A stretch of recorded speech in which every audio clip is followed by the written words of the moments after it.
Timberwolves Pelicans round 3 of the season goes to the Pelicans as they pick up the 14-point win in New Orleans after getting embarrassed in their last game against the Lakers, losing by over 40 in that in-season tournament game. So they had plenty of reason to step up in this one. Zion especially, who was getting called out for just not adhering to any diet that the team would want him to. So he had some criticism and some controversy, and my goodness did he show up. It was one of those games with Zion where he's like, hey, I'm going to shoot a left-handed layup.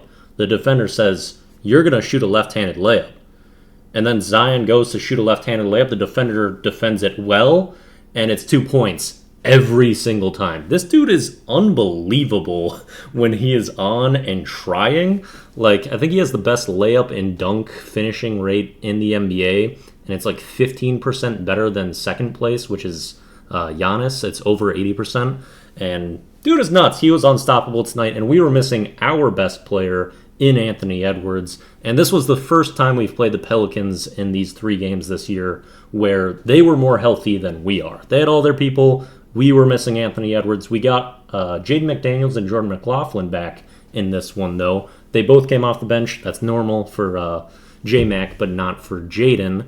Jaden was okay in this one. It looked like he was just a bit of a step off, and when you're guarding Brandon Ingram, being a step off means that you're not going to be doing a great job, and you're going to be getting foul calls because Jaden especially has the worst whistle in the NBA for whatever reason. He has 4 fouls in this one. Scored a little bit, but not efficiently like you would expect from him typically. But he looked all right. Jordan McLaughlin, his first shot and only shot back in this game was a half-court buzzer beater, and he just drilled it. So that was kind of neat. Not a super impactful game out of him overall. You can't say that many people were great in this one, or even when they were playing pretty well, their actual output wasn't really matched with that. I thought Nickeil Alexander-Walker was actually looking pretty good in this one, and of course the Pelicans were a former team of his, but he didn't have a very big night, also had foul trouble, which is something you can say about the entire team, basically. Rudy Gobert had 4 fouls early in that one. His playtime was limited to just 25 minutes, and it's the weakest Rudy game we've seen in a while. Who else had 4 fouls? Shake Milton, who had a better stat line in this one, but I thought he looked kind of disengaged and had some really awkward plays as well, turning down some open threes, just having awkward cadence and a pick and roll with Rudy where he just didn't find him, shot clock violation. He didn't seem confident in this game like he did in the last one where he really kind of sparked and finally looked good this year. That wasn't really the case in this one. Troy Brown Jr. also had an off shooting night. Just ball not going in for him, and we kind of needed a lot of these wings to be making shots in this game because we were missing the star in Anthony Edwards, and our other star, Karl Anthony Towns, only shows up for a half. That's just kind of the thing with Cat. You can't rely on him to be your number one option because he's too inconsistent. First half, I think it was 15 points, 10 rebounds, and he was 5 of 5 from the floor.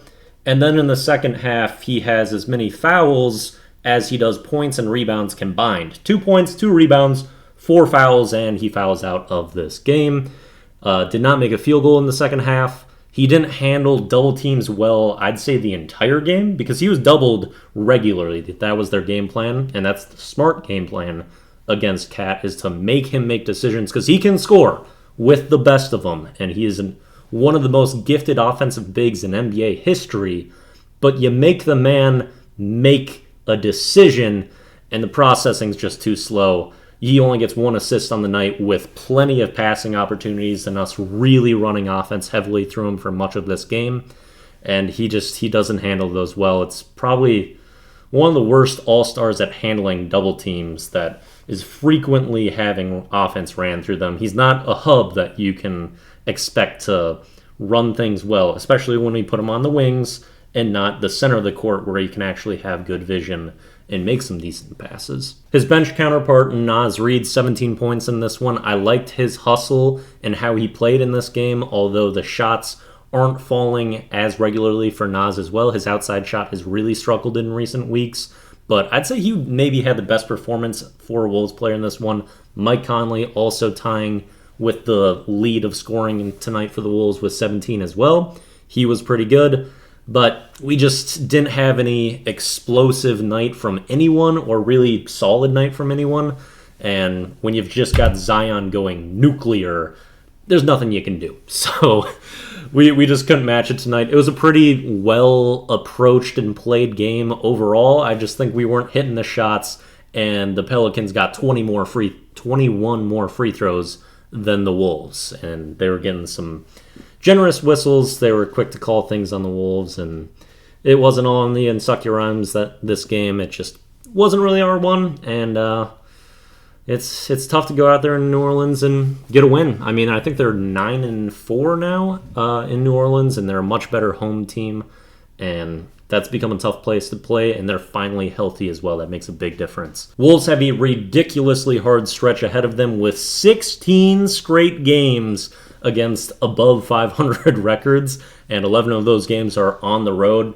So this was the first one of that stretch. We had 4 pretty easy games relatively in a row, and now we've got the gauntlet. So we're going to be seriously tested in this one. It's good that Jaden is healthy again and J-Mac, and we need Anthony Edwards back in here too, because we got to be at our full strength if we're going to make it through here without some big-time bruises, and it's going to be hard to just kind of get even through this one. So this is a big test for the Wolves this next month or so. December is going to be something else. I'll be covering it. Best of luck to these boys. Whew.